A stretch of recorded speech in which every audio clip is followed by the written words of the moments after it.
Hi guys, B&W Fun Stuff here again, and I just recently tried to record a video making a 7-notch and realized it was not recording the way I needed it to. So, there's the 7-notch I've carved already, and as I was explaining in the previous video, you can turn this notch into a saddle notch and a latch notch. So the saddle notch, you would just basically, from the 7, you're just trimming off a little bit more wood up here to give it more room for the latch right here, as so.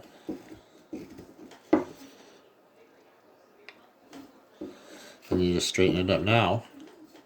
As far as the 7 or the I've already done the 7-notch, the pot hook notch is concerned, all I'm doing is I'm going in here where I initially made the stop cut to make the 7-notch, and I'm going to remove some of the meat from the sides here. Then I'm going to slowly, carefully work some of this wood out within the stop cut, and that will provide you with your pot hook for hanging pots over the campfire. There, oops. Moving along.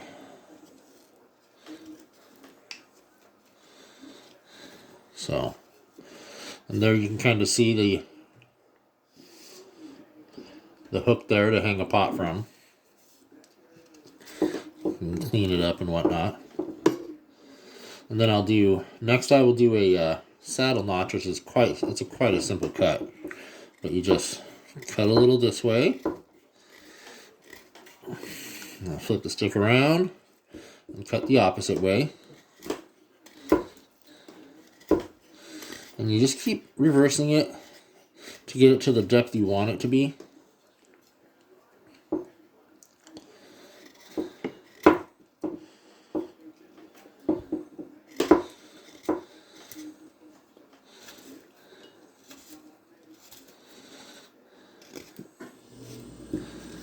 And there is a saddle notch. Right there. So the next two are a little bit more complicated. So what I'm going to do is I'm going to skip ahead to the dome end of the other stick, where you would just basically carve the end of the stick to be round. That way when you're batoning with it, it doesn't split and fracture. Because it's funny how that works.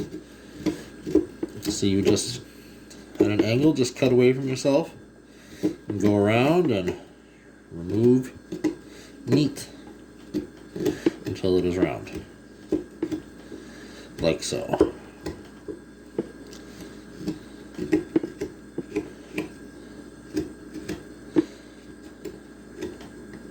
I'm gonna be honest though, the dovetail joints, they're a pain in the ass. So I'm gonna do a different video where I just do a dovetail, because they are time consuming and a pain in the ass, for sure. So then there you go, there's the rounded part of the stick there. And as far as this Mortise joint, this is what I'm reading here. So I'm going to start off by making a line, like I've done with the other joints. Make another line down here. And I'm essentially just removing woods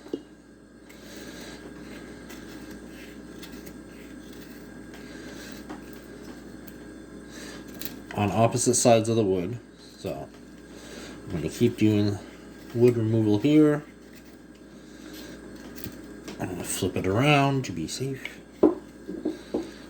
Wood removal. Alright.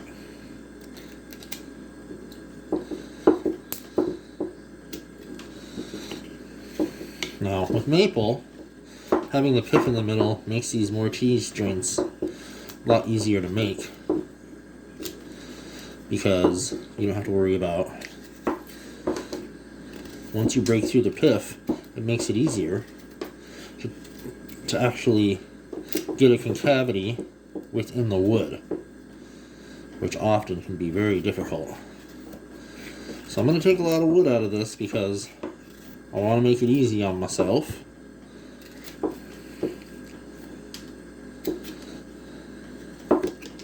So I'm going to make this wood quite thin.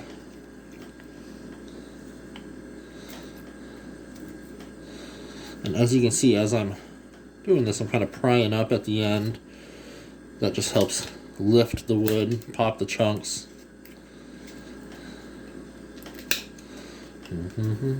Okay.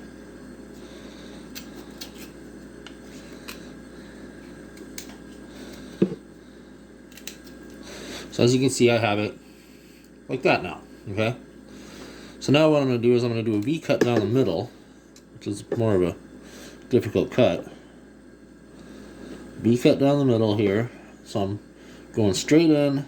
Now, like I said, people aren't going to know how to do a lot of this stuff until they practice for a while. So I'm doing a very basic. Going in, and this is just removing wood. And you rinse and repeat. So this is all the same side. Now, if you see how choked up I am on the blade now, it's because I'm using it to using the very tip for getting the stuff out. And then I'm just prying it up. It's all about wood removal. So making that V-cut makes it a lot easier to remove the wood.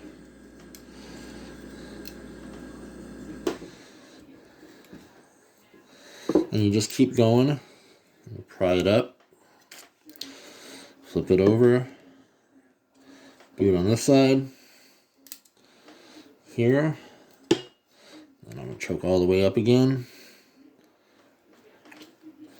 And get that excess wood out of there. Right.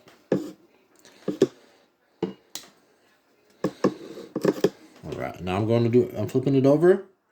I'm doing the same thing on the other side. I'm running the blade, tip, all the way up slowly. And then I'm going to be doing the V-cut. Flip it around to complete it. And choke all the way back up on this thing. Get that tip in there to disconnect the wood at the ends. And then just keep removing wood. Keep repeating it as you dig deeper into the wood. And as you see, I've gotten these notches going through each side of this. And you just basically keep repeating this system until you make it through the wood. So hopefully it happens in a minute here.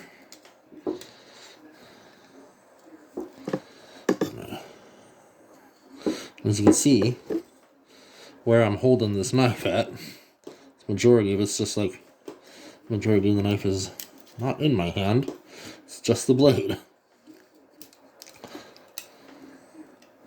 So I'm getting to the pith, which is good. Cutting through.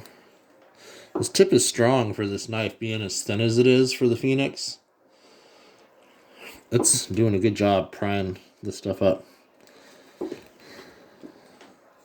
So I'm going back over here. Removing the wood. Flipping it around.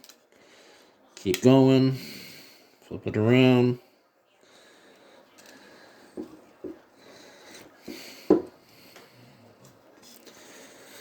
This is one of the most tedious joints besides the dovetail, because simply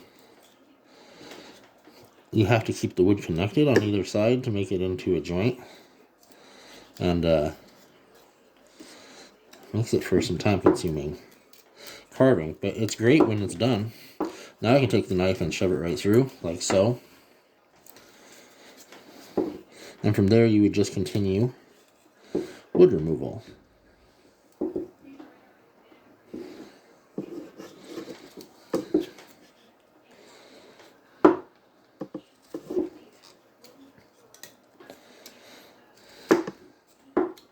You want to be careful as you start clearing out wood, because the resistance isn't going to be there. You don't want your hand to be on the open side of this joint, because then you can slip the blade on through and get yourself in the hand. which would be bad. But as you can see, it's coming along.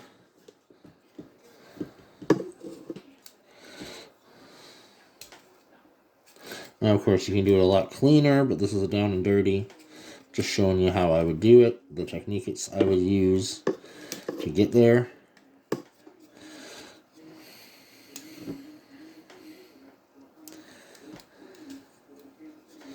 So there's the beginning of it there. I'm going to call that done for this video at least, because I would need a smaller